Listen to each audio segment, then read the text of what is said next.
The Ranger Patrol had been moving through the Afghan valley for 6 hours when the first man dropped. No sound, no warning.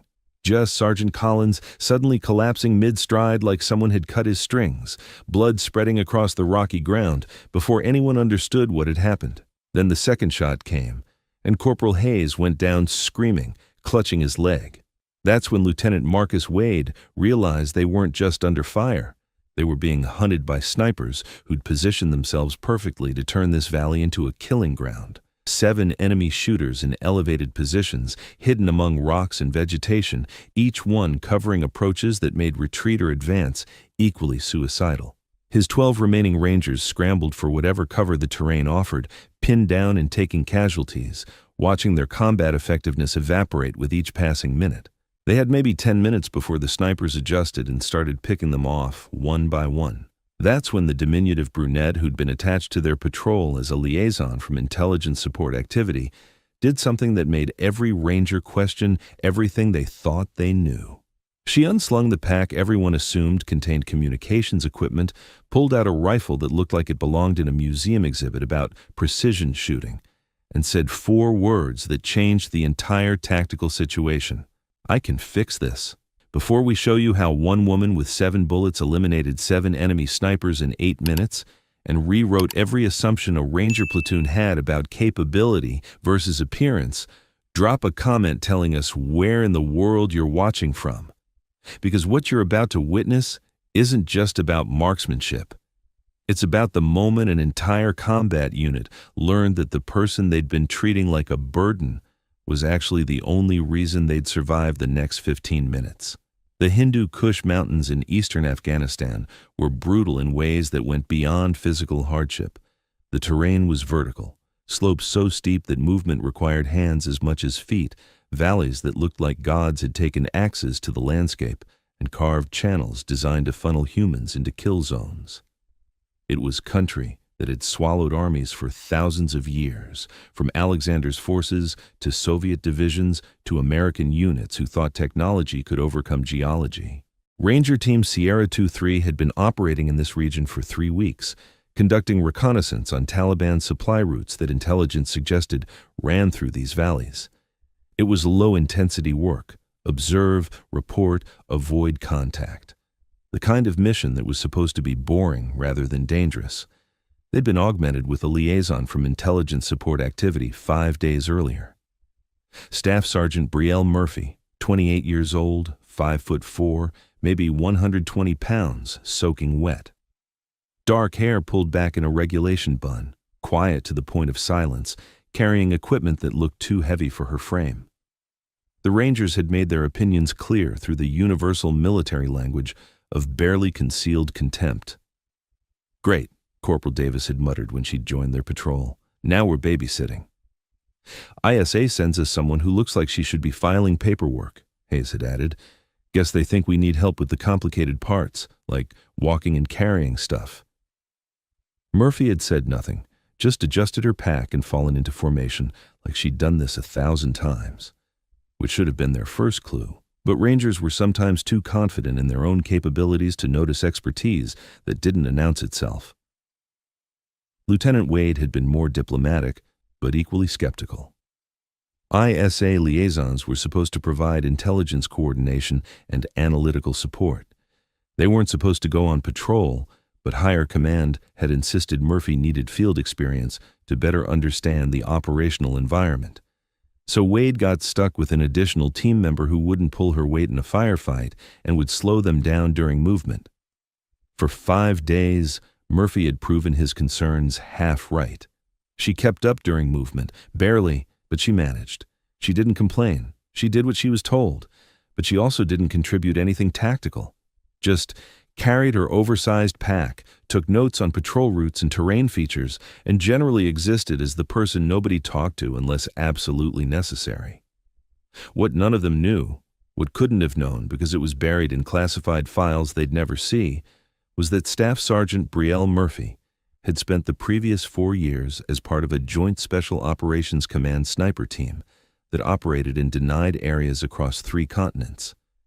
She held the distinction of most confirmed kills by a female sniper in U.S. military history, with 43 enemy combatants eliminated at ranges that averaged 800 meters. She'd been pulled from field operations 6 months earlier after a mission went wrong, sent to ISA for utilization of analytical capabilities, while psychologists decided if she was fit for continued combat duty. The assignment with Ranger Team Sierra 23 was supposed to be therapeutic, low-stress field exposure to help her reintegrate, a chance to remember why she'd joined the military without the pressure of high-stakes operations. Instead, it was about to become the most intense 8 minutes of combat any of them would ever experience. The valley had looked clear. Wade had checked it 3 times through his optics before committing the patrol. Open terrain with good sight lines, no obvious ambush positions, satellite imagery showing no enemy activity in the past 72 hours. By every metric, it should have been safe. But someone had prepared this ground with care that went beyond standard Taliban tactics. They'd identified natural positions that offered concealment and elevation. They'd cleared minimal vegetation to create firing lanes without making obvious changes to the landscape. And they'd waited with the patience of professional soldiers who understood that ambushes were about discipline more than firepower. Sergeant Collins was walking point when the first round hit him. The bullet entered just below his helmet rim, precisely placed to defeat body armor and cause instant incapacitation. He dropped without making a sound, dead before his brain could process what had happened. The second shot came 3 seconds later, long enough for the patrol to react to Collins's fall, short enough that they were still processing rather than moving. Hayes took the round in his thigh, missing the femoral artery by inches, but dropping him into screaming agony that announced his position to anyone listening. Wade's combat experience kicked in immediately. "Contact! Snipers, cover now!" The Rangers scattered, diving for whatever protection the valley offered. Boulders, depressions in the ground, a scraggly tree that wouldn't stop bullets, but at least broke up their silhouettes. They were well trained enough to know that staying static meant death. The third shot proved that movement wasn't safety either. Specialist Morrison had been sprinting for a rock cluster when a round caught him in the shoulder, spinning him around and dropping him in the open. Not fatal, but bad enough that he couldn't move effectively. And now he was exposed, bleeding, vulnerable to a follow-up shot that would finish him. "Morrison's down in the open," Davis shouted. "Someone needs to get to him." Private Thompson started to move, got 3 feet from cover before a round cracked past his head close enough to make him dive back behind the boulder. "Negative. They've got him zeroed. Anyone moves toward him is dead." Murphy had gone to ground behind a boulder that offered decent protection. She was watching the Rangers react with professional assessment, tracking who was where, who was wounded, where the shots were coming from. Her mind was already building a tactical picture, even as her body remained perfectly still. Wade was trying to identify shooter positions while simultaneously coordinating his team's response. "Anyone got eyes on shooters?" "Negative," Davis called back. "Can't see shit. They're concealed." "I've got nothing," Rodriguez added from another position. "These bastards know what they're doing." Another shot. This one missed, sparking off rock near Wade's position, but it confirmed what he already feared. They weren't dealing with one sniper. The shots were coming from multiple directions, multiple elevations. His patrol was in a prepared kill zone, and the enemy had them pinned. "Morrison, can you move?" Wade shouted. "Negative, sir. Shoulders fucked. I try to move, I'm dead." Morrison's voice was tight with pain and fear. He was lying in the open, knowing that the snipers were probably already lining up the kill shot, just waiting for the right moment. Wade's mind ran through options, all of them bad. They couldn't advance. The snipers controlled all approaches. They couldn't retreat effectively.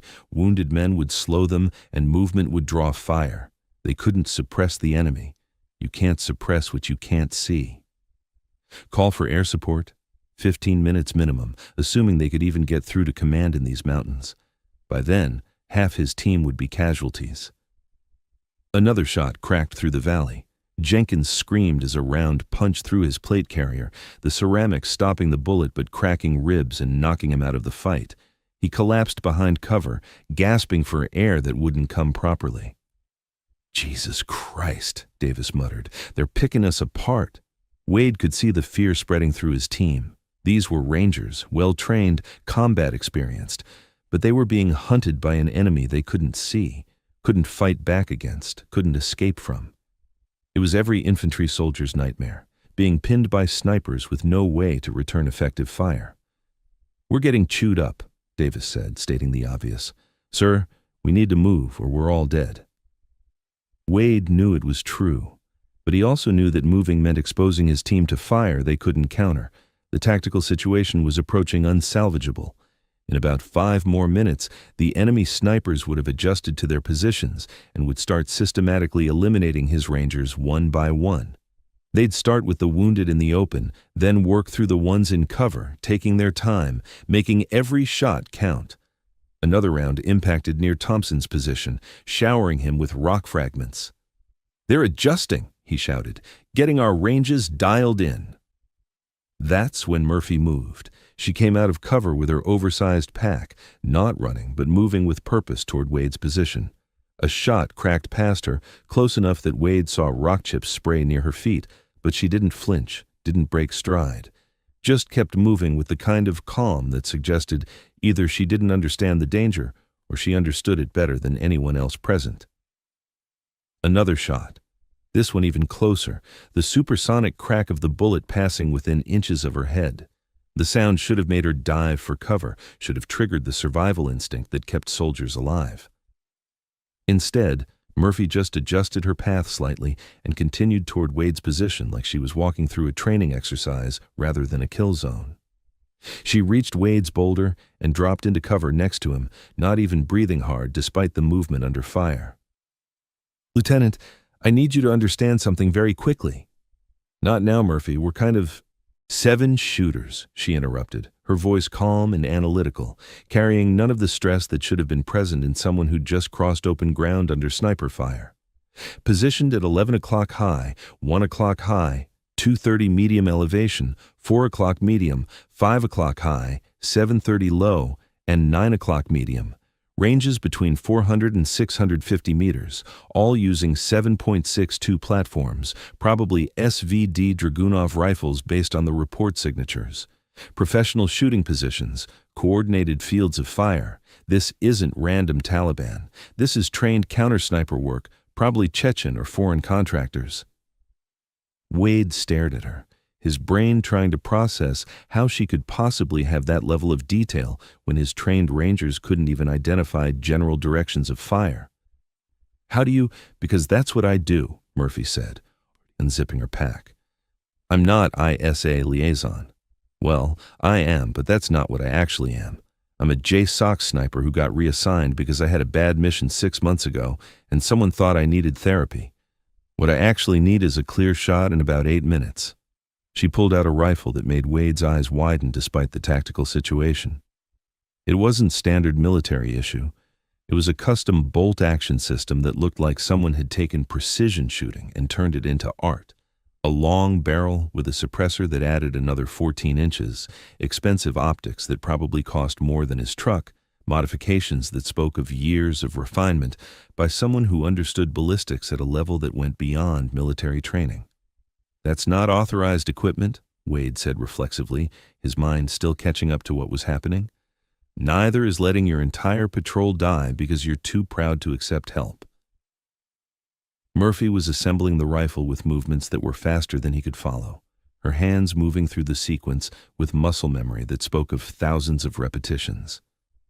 "I can eliminate all 7 shooters, but I need you to keep them busy for about 30 seconds while I get positioned, and I need your team to absolutely not shoot at anything I'm shooting at, because confusion about targets is how friendly fire happens." "You're serious," Wade said, still trying to reconcile the quiet woman who'd been dead weight for 5 days with the professional who was calmly discussing eliminating 7 enemy snipers like it was routine business. "Lieutenant, in about 4 minutes, they're going to start dropping your Rangers one by one until you're all dead or captured. I can prevent that, but we're wasting time having this conversation instead of letting me work." She locked a magazine into the rifle with a decisive click that somehow sounded louder than the ongoing gunfire. "Your call. Die proud, or trust the person who's actually trained for this exact scenario." Another shot rang out across the valley. Patterson screamed, taking a round to the leg that shattered his fibula and dropped him into agony. The casualty count was approaching critical, 4 men down out of 14, with the rest pinned and unable to maneuver. Wade made a decision that would either save his team or get them all killed. Do it. What do you need? 30 seconds of suppressive fire. Doesn't need to be accurate, just needs to make them keep their heads down while I reposition. After that, stay down and let me work. Don't try to help. Don't call out targets. Just stay alive while I solve this problem.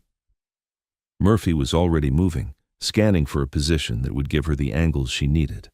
Wade keyed his radio. All elements on my mark, lay down suppressive fire. We don't have targets, just shoot at likely positions. Volume over accuracy. Mark, execute. The Rangers opened up, sending rounds down range toward where they thought the enemy snipers might be. It wasn't effective. You can't suppress what you can't see, but it was noise and bullets, and for 30 seconds, that might be enough to give Murphy the window she needed. Murphy found her position 15 meters from where the Rangers were pinned, a slight rise that offered elevation and clear sightlines across the valley. It wasn't perfect, but perfect wasn't an option when 7 enemy snipers were systematically eliminating your team, and you had maybe 6 minutes before the tactical situation became unrecoverable. She settled into a prone position with the fluid grace of someone who'd done this thousands of times. The rifle came up to her shoulder like it was part of her body, mating with contact points that had been refined through years of practice until the weapon became an extension of her nervous system, eye to scope. Breathing slowed through conscious control. Heart rate dropped from the elevated level of moving under fire back down to the calm 60 beats per minute that made precision shooting possible. Through her optic, the valley resolved into a tactical puzzle she'd been trained to solve. She couldn't see the enemy snipers. They were too well concealed for direct observation, positioned in hides that had been carefully prepared to defeat optical detection. But she could see signs that untrained eyes would miss, the way vegetation moved in patterns that weren't quite natural after shots, the subtle displacement of air that even suppressed rifles created when they fired, the geometry of where bullets were impacting traced backward through ballistic calculations to identify origin points, 400 meters at 11 o'clock high. She'd heard that shot, the distinctive crack thump of a rifle firing from elevation, sound traveling at different speeds than the supersonic bullet it propelled. The crack was the bullet passing overhead. The thump was the muzzle blast arriving delayed by distance. The time differential between the two sounds told her range. The direction told her bearing. Physics and experience combined to paint a target she couldn't see. She tracked to where calculations said the shooter had to be, her scope traversing across terrain that looked empty to untrained observation. Adjusted for the angle, shooting uphill required different calculations than flat ground. Compensated for wind that was blowing erratically through the valley at maybe 5 miles per hour with gusts to 10, the kind of inconsistent conditions that made long-range shooting as much art as science. Found him. Just barely. A hint of shadow in rocks that wasn't quite natural, positioned in a cleft that offered perfect concealment from where the Rangers were pinned, but exposed from Murphy's oblique angle. The shooter was good.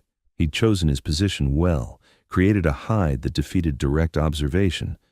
But he'd made one mistake. He'd assumed threats would only come from the valley floor, not from flanking positions. Murphy's first shot was calculated with precision that went beyond conscious math.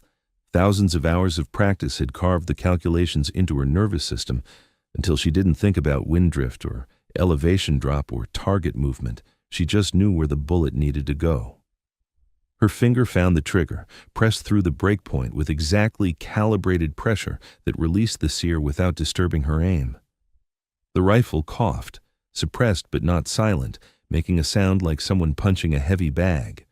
The recoil was manageable, her body position so solid that the scope barely moved from her eye. She watched through the optic as her bullet crossed 400 meters of space in 0.6 of a second. The shadow that wasn't quite natural jerked once, then went still. The enemy sniper had died without ever knowing where the shot came from, his brain processing the impact of the bullet before it could register the threat. 1 down, 6 remaining. Murphy was already working her bolt, chambering the next round with smooth mechanical precision. The spent casing ejected, tumbling through air in the morning light. Her left hand guided a fresh cartridge into battery. The bolt locked forward with decisive authority. Total time, 1.2 seconds from shot to ready. She transitioned to her second target before the Rangers even understood what had happened, before the other enemy snipers realized one of their team had just been eliminated. Speed was essential now. Each shooter she dropped reduced the enemy's ability to coordinate, degraded their tactical effectiveness, pushed them from hunters into prey. 650 meters at 1 o'clock high. This shooter had just fired, giving away his position through muzzle signature that Murphy's trained eyes caught despite the suppressor. She'd been tracking his general location already, had narrowed his probable position down to a 10-meter circle. The shot confirmed his exact location, let her refine from probable to certain. She adjusted for the increased range. Wind drift became more significant at 650 meters, as did the drop from gravity pulling the bullet toward Earth. Her scope's turrets clicked as she dialed in corrections measured in minutes of angle, adjustments so small they looked insignificant, but meant the difference between hit and miss at this distance. The shooter was repositioning, smart enough to know that staying in the same spot after firing was dangerous. But he was moving to another pre-planned hide, which meant Murphy could predict his destination based on terrain analysis and tactical logic. She waited 2 seconds for him to settle, for him to think he was safe again. Second shot. The rifle coughed again.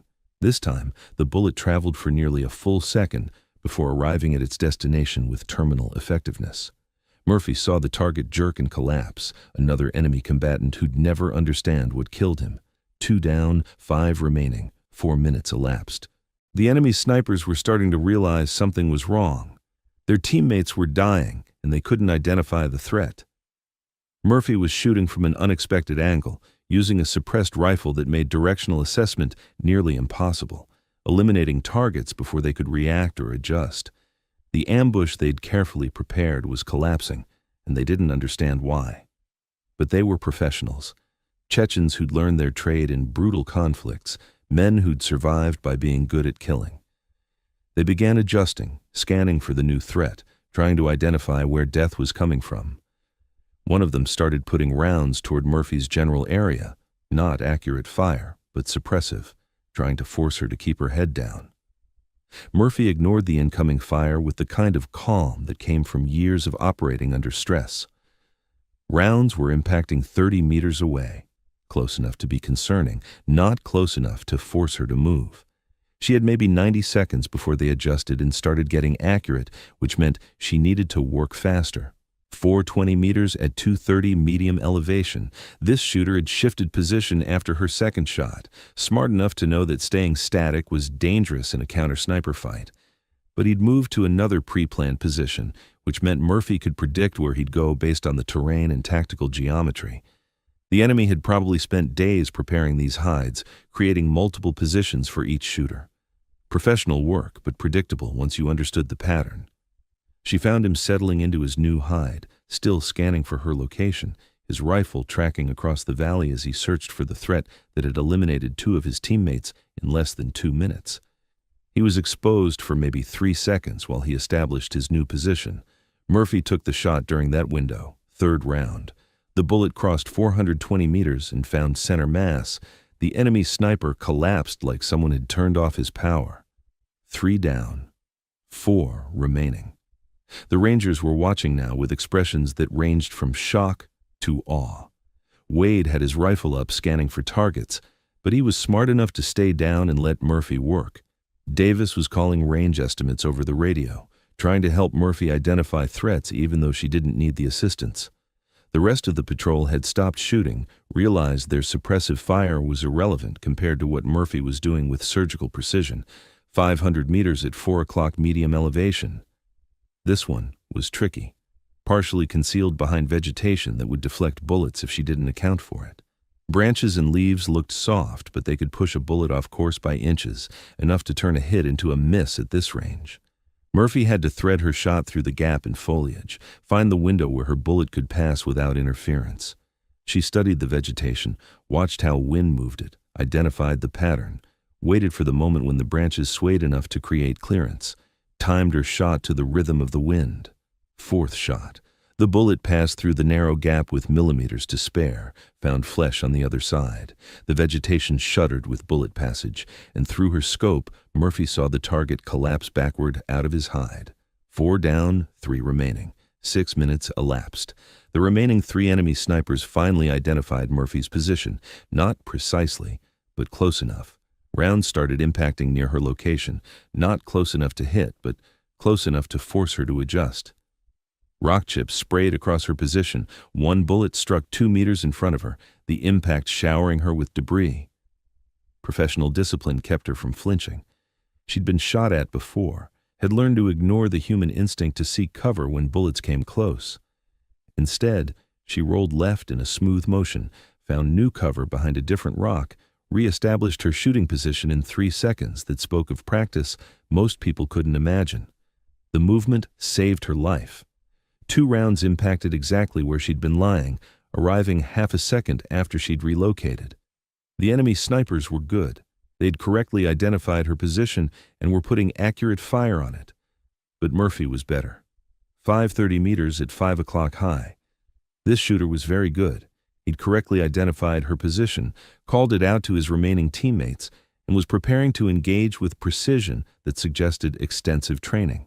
Murphy had maybe 2 seconds before he fired, and at this range with her partially exposed, a hit was extremely likely. She fired first. Didn't bother with perfect aim, didn't wait for optimal conditions, just put the round close enough that the enemy sniper flinched, disrupting his shot sequence. His bullet went wide, sparking off rock 10 feet from Murphy's position, dangerous but not deadly. Before he could cycle his bolt for a second shot, Murphy had already adjusted her aim and fired again. The first round had been harassment, the second was elimination. 5th shot, 5 down, 2 remaining. 7 minutes elapsed. The last 2 enemy snipers went defensive, prioritizing survival over mission completion. Murphy could sense the change in their behavior. They stopped trying to hunt, started trying to survive. Professional soldiers who recognized when the tactical situation had turned against them and understood that staying in the fight meant dying uselessly. They began repositioning, trying to create angles that would let them engage while minimizing exposure. One of them put down sustained covering fire toward Murphy's position, not accurate, but volume enough to make her keep her head down while his partner attempted to relocate. Murphy tracked the movement through sound and muzzle flash pattern. 700 meters at 730 low elevation. This was her longest shot of the engagement, complicated by the fact that the shooter was partially defilated behind a rise in terrain. She could see his head and shoulders, nothing else. In most tactical doctrines, you didn't take the shot, too much risk of a miss that would alert the target and waste ammunition. Murphy took the shot. The bullet arced through the valley, fighting wind that tried to push it left, dropping through elevation changes that put it below her line of sight for most of its flight. The trajectory was complex, up from her muzzle, reaching apex at maybe 200 meters, then descending in a parabolic curve that brought it back into sight at the last moment. Through her scope, she watched the bullet arrive. The enemy sniper's head snapped back, and he dropped out of sight behind the terrain feature that had been protecting his body. Headshot at 700 meters on a partially concealed target, the kind of shot that would be debated in training classrooms as either incredibly skilled or impossibly lucky. Murphy knew it was skill. Luck was what happened to people who didn't understand ballistics well enough to make their own. 6 down. 1 remaining. The last enemy sniper broke. Murphy saw it in his movement patterns, the frantic repositioning, the wild shots that weren't aimed at anything specific, the body language of someone who'd gone from hunter to hunted and couldn't process the reversal. He was the youngest of the team, probably, the one with less experience, the one who'd never been on the receiving end of a counter-sniper who was systematically dismantling his entire element. 400 meters at 9 o'clock medium elevation. He'd stopped moving, turned himself into a statue, hoping that absolute stillness would save him. It was a valid tactic against most opponents. Motion attracted attention, and a motionless human could blend into terrain effectively. But Murphy didn't need him to move. She'd been tracking his position since the beginning, had cataloged every hide, every position, every place where the enemy team had prepared fighting positions. She knew exactly where he was, even though her scope showed nothing but rocks and scrub vegetation and shadows that might or might not contain a human being. She aimed at a shadow that her training said was wrong.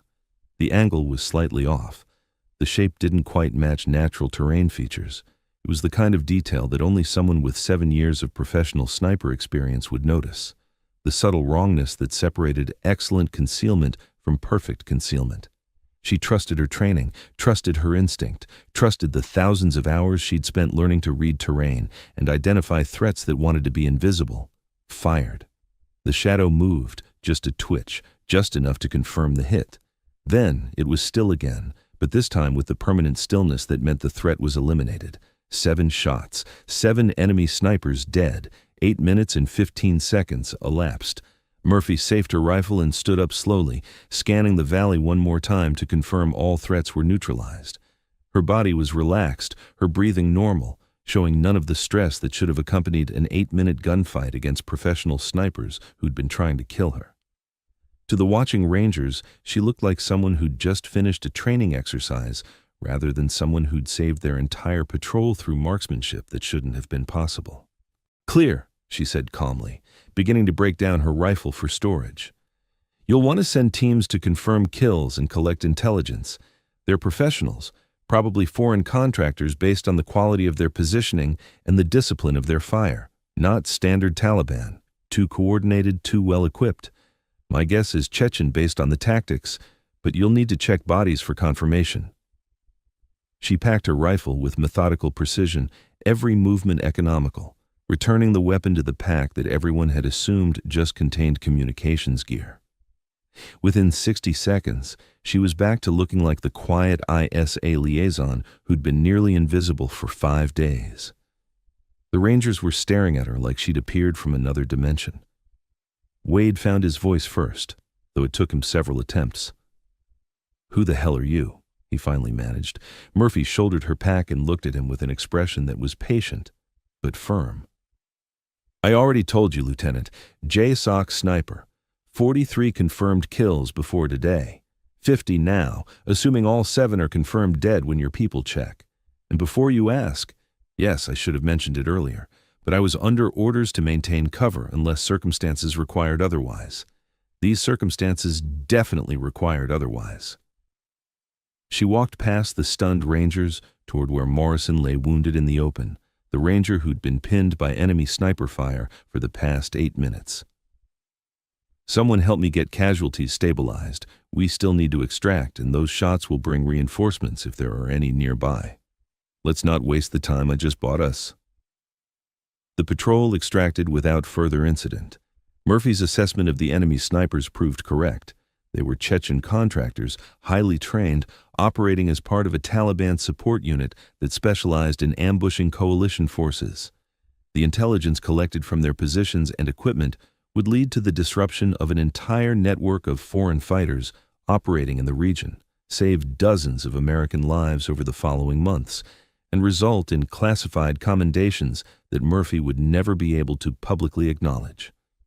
But that was strategic aftermath that took weeks to unfold. The immediate aftermath was 13 Rangers trying to process what they'd witnessed, trying to reconcile 5 days of assumptions with 8 minutes of reality.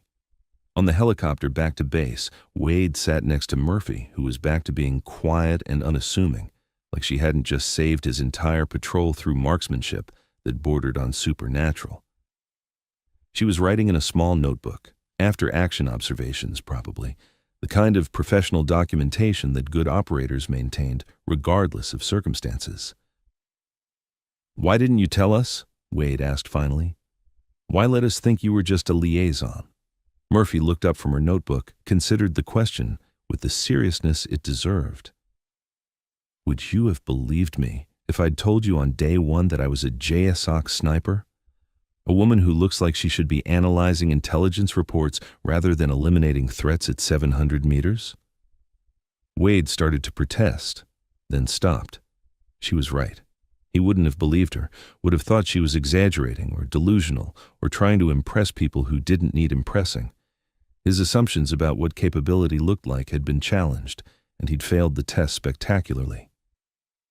"You let us underestimate you," he said. "I let you reveal your biases," Murphy corrected gently. "There's a difference. I was fine being underestimated. It's comfortable. No pressure, no expectations. People leave you alone when they think you're not worth their attention. But when those 7 snipers opened up on your patrol, comfort stopped being relevant. So I did my job." "Your job is ISA liaison," Davis interjected from across the cabin. He'd been listening, still processing his own assumptions being shattered, still trying to understand how someone he'd dismissed as dead weight had turned out to be the most capable person on the patrol. "My job is whatever the mission requires," Murphy replied, her tone patient but firm. "Today it required eliminating 7 enemy snipers before they eliminated you.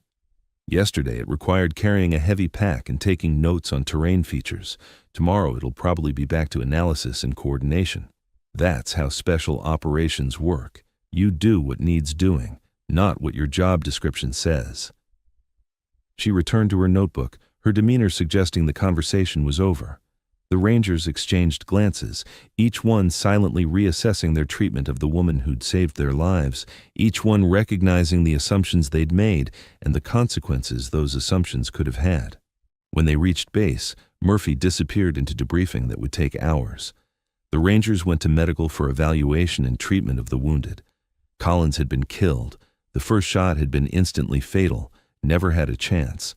Hayes and Morrison would recover fully with months of physical therapy. Jenkins had cracked ribs but would be fine within weeks. Patterson's leg wound was serious, but the surgeon was confident about full recovery.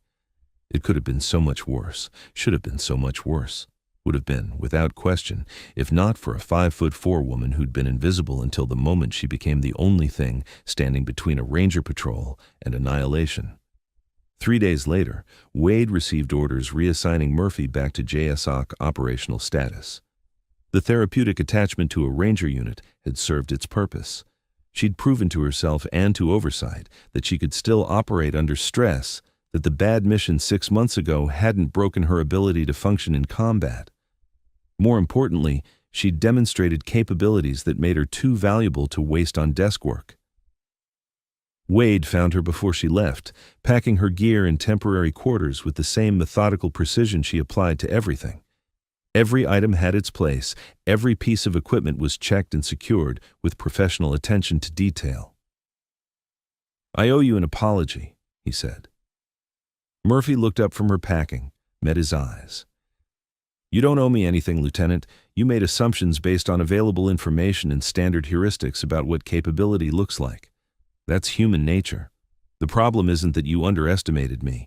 It's that military culture teaches you to underestimate people who don't fit a particular profile. Height, gender, apparent physical capability, these become proxies for actual skill. And they're terrible proxies." 7 shots, Wade said, still processing it. 7 kills in 8 minutes, under fire, against professionals. Is that normal for you? "It's good, but not exceptional," Murphy replied with professional honesty. "I've made harder shots under worse conditions. Syria, 2019, 11 targets eliminated in 12 minutes while taking indirect fire from mortars. Iraq, 2020, 13 targets over a 4-hour engagement in an urban environment. Today was just eliminating concealed targets at medium range under time pressure.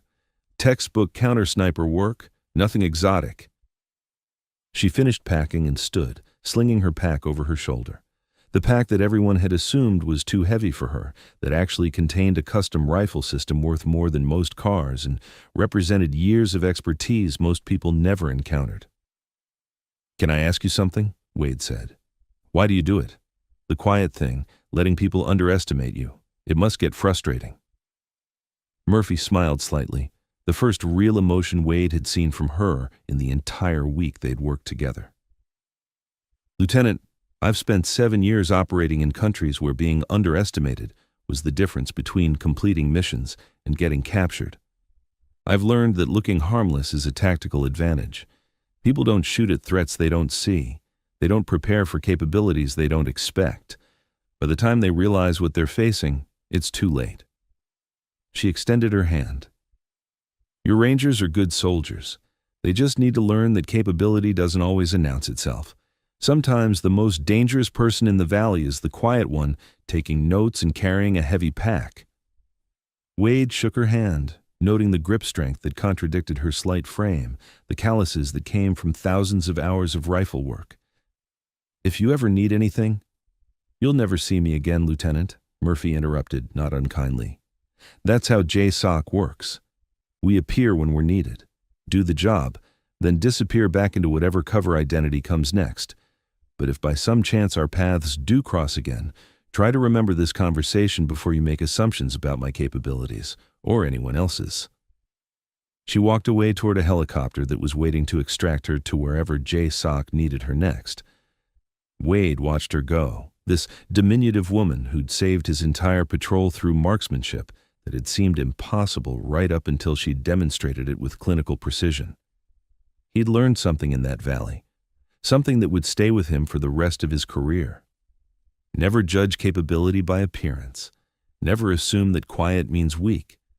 And never, ever underestimate the person who seems content to stay in the background, because sometimes that person is the only thing standing between you and disaster.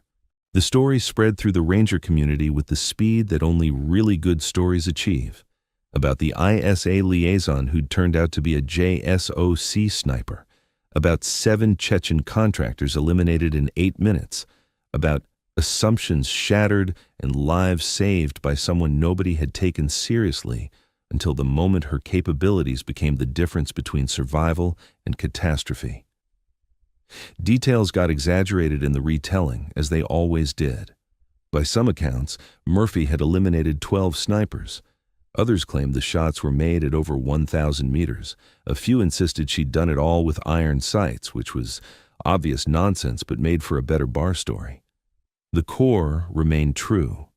A woman who'd been treated as a burden had proven to be exactly what the situation required. And in the process, she'd taught an entire Ranger platoon a lesson about capability versus appearance that they'd carry for the rest of their careers. Murphy continued her work with JSOC, operating in places that didn't officially exist on any map, making shots that were classified above the level most people would ever see, collecting a list of accomplishments that would never be publicly acknowledged. She'd add many more confirmed kills to her record over the following years, 63 by the time she finally rotated out of field operations, making her one of the most lethal snipers in U.S. military history, regardless of gender. But she never advertised her capabilities, never sought recognition or validation, just continued doing the work quietly, professionally, letting people underestimate her right up until the moment circumstances required her to demonstrate why underestimation could be a fatal mistake. Because that's what quiet professionals did. They maintained capabilities in silence. They accepted being overlooked and undervalued.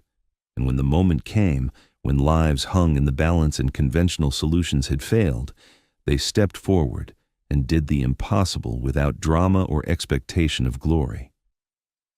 The wolf doesn't announce itself to the sheep. It watches.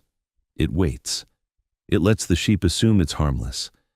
And when danger comes, when the flock is threatened by predators the sheep can't even see, the wolf reminds everyone that capability and appearance are sometimes separated by assumptions that can cost lives.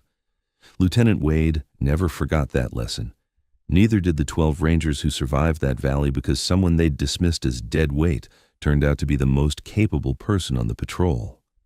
They learned what Special Operations Forces already knew: never judge capability by appearance, never assume that quiet means weak, and never underestimate the person who seems content to stay in the background.